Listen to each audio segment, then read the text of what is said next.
Começa agora Descobrindo a Revista Espírita.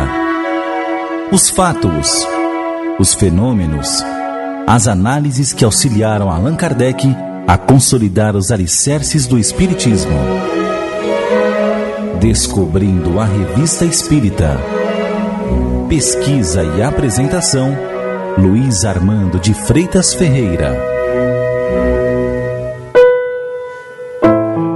1868 registrou vários fatos curiosos na história cada vez mais agitada da humanidade.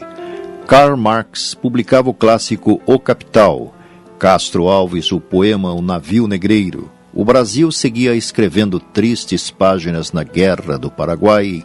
Em Londres começava a funcionar o primeiro semáforo do mundo.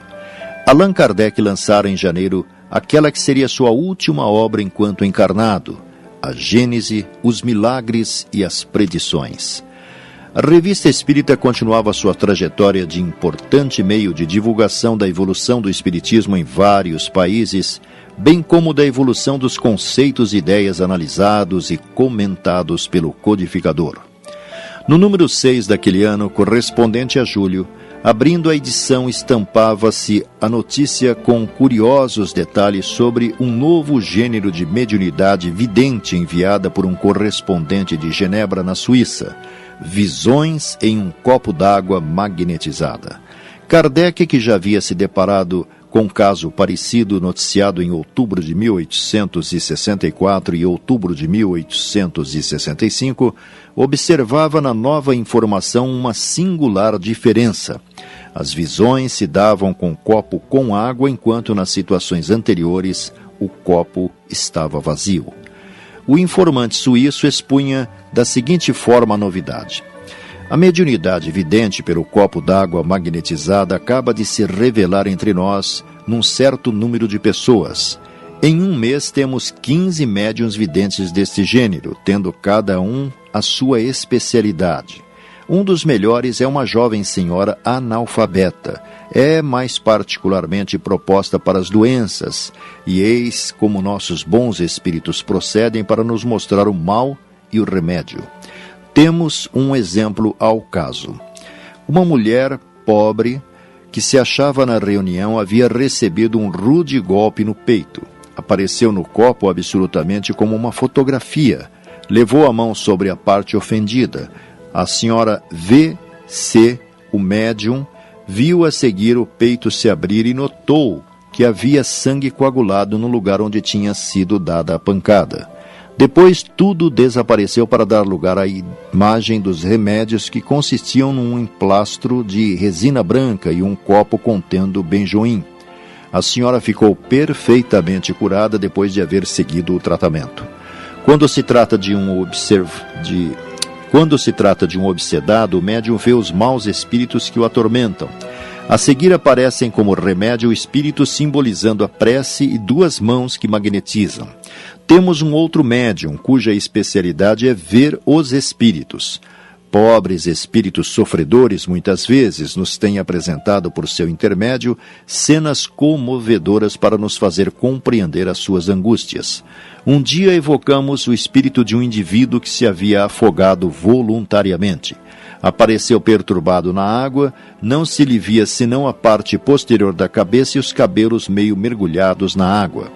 Durante duas sessões foi-nos impossível ver-lhe o rosto. Fizemos a prece pelos suicidas. No dia seguinte, o médium viu a cabeça fora da água e foi possível, pelos traços, reconhecê-lo como parente de uma das pessoas da sociedade. Continuamos nossas preces e agora o rosto tem a expressão do sofrimento, é certo, mas parece retomar a vida. Desde algum tempo, em casa de uma senhora que reside em um dos subúrbios de Genebra, produziam-se ruídos semelhantes aos de Portiers e que causavam grande emoção em toda a casa. A senhora, que absolutamente não conhecia o espiritismo, tendo dele ouvido falar, veio nos ver com seu irmão, pedindo para assistir às nossas sessões. Nenhum dos nossos médiuns os conhecia.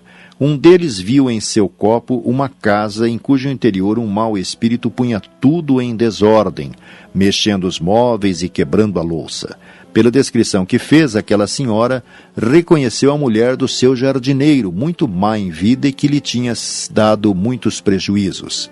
Dirigimos ao espírito algumas palavras benevolentes para o trazer a melhorar-se nos sentimentos e, à medida que lhe falaram, seu rosto tomava uma expressão mais suave. No dia seguinte, fomos à casa dela e à noite foi completado o trabalho da véspera. Os ruídos cessaram quase que inteiramente depois da partida da cozinheira, que parece servia de médium inconsciente àquele espírito. Como tudo tem sua razão de ser e sua utilidade, penso que tais ruídos tinham por objetivo trazer aquela família ao conhecimento do espiritismo. Agora, eis o que nossas observações nos ensinavam quanto à maneira de operar. É preciso um copo liso, bem igual no fundo. Põe-se água até a metade, magnetizando-a pelos processos comuns, isto é, pela imposição das mãos e, sobretudo, pela extremidade dos dedos, à boca do copo, com o auxílio da ação contínua do olhar e do pensamento. A duração da magnetização é de cerca de 10 minutos da primeira vez, depois bastam 5 minutos. A mesma pessoa pode magnetizar vários copos ao mesmo tempo. O médium vidente ou aquele que quer experimentar não deve magnetizar o seu próprio copo, pois gastaria fluidos que lhe são necessários para ver. Para a magnetização é necessário um médium especial e para isso há os dotados de um poder mais ou menos grande. A ação magnética não produz na água qualquer fenômeno que indique a sua saturação. Feito isto, cada experimentador coloca o copo à sua frente e o olha durante 20 ou 30 minutos no máximo, por vezes menos, conforme a aptidão. Esse tempo só é necessário nas primeiras tentativas. Você ouviu Descobrindo a Revista Espírita. Pesquisa e apresentação, Luiz Armando de Freitas Ferreira.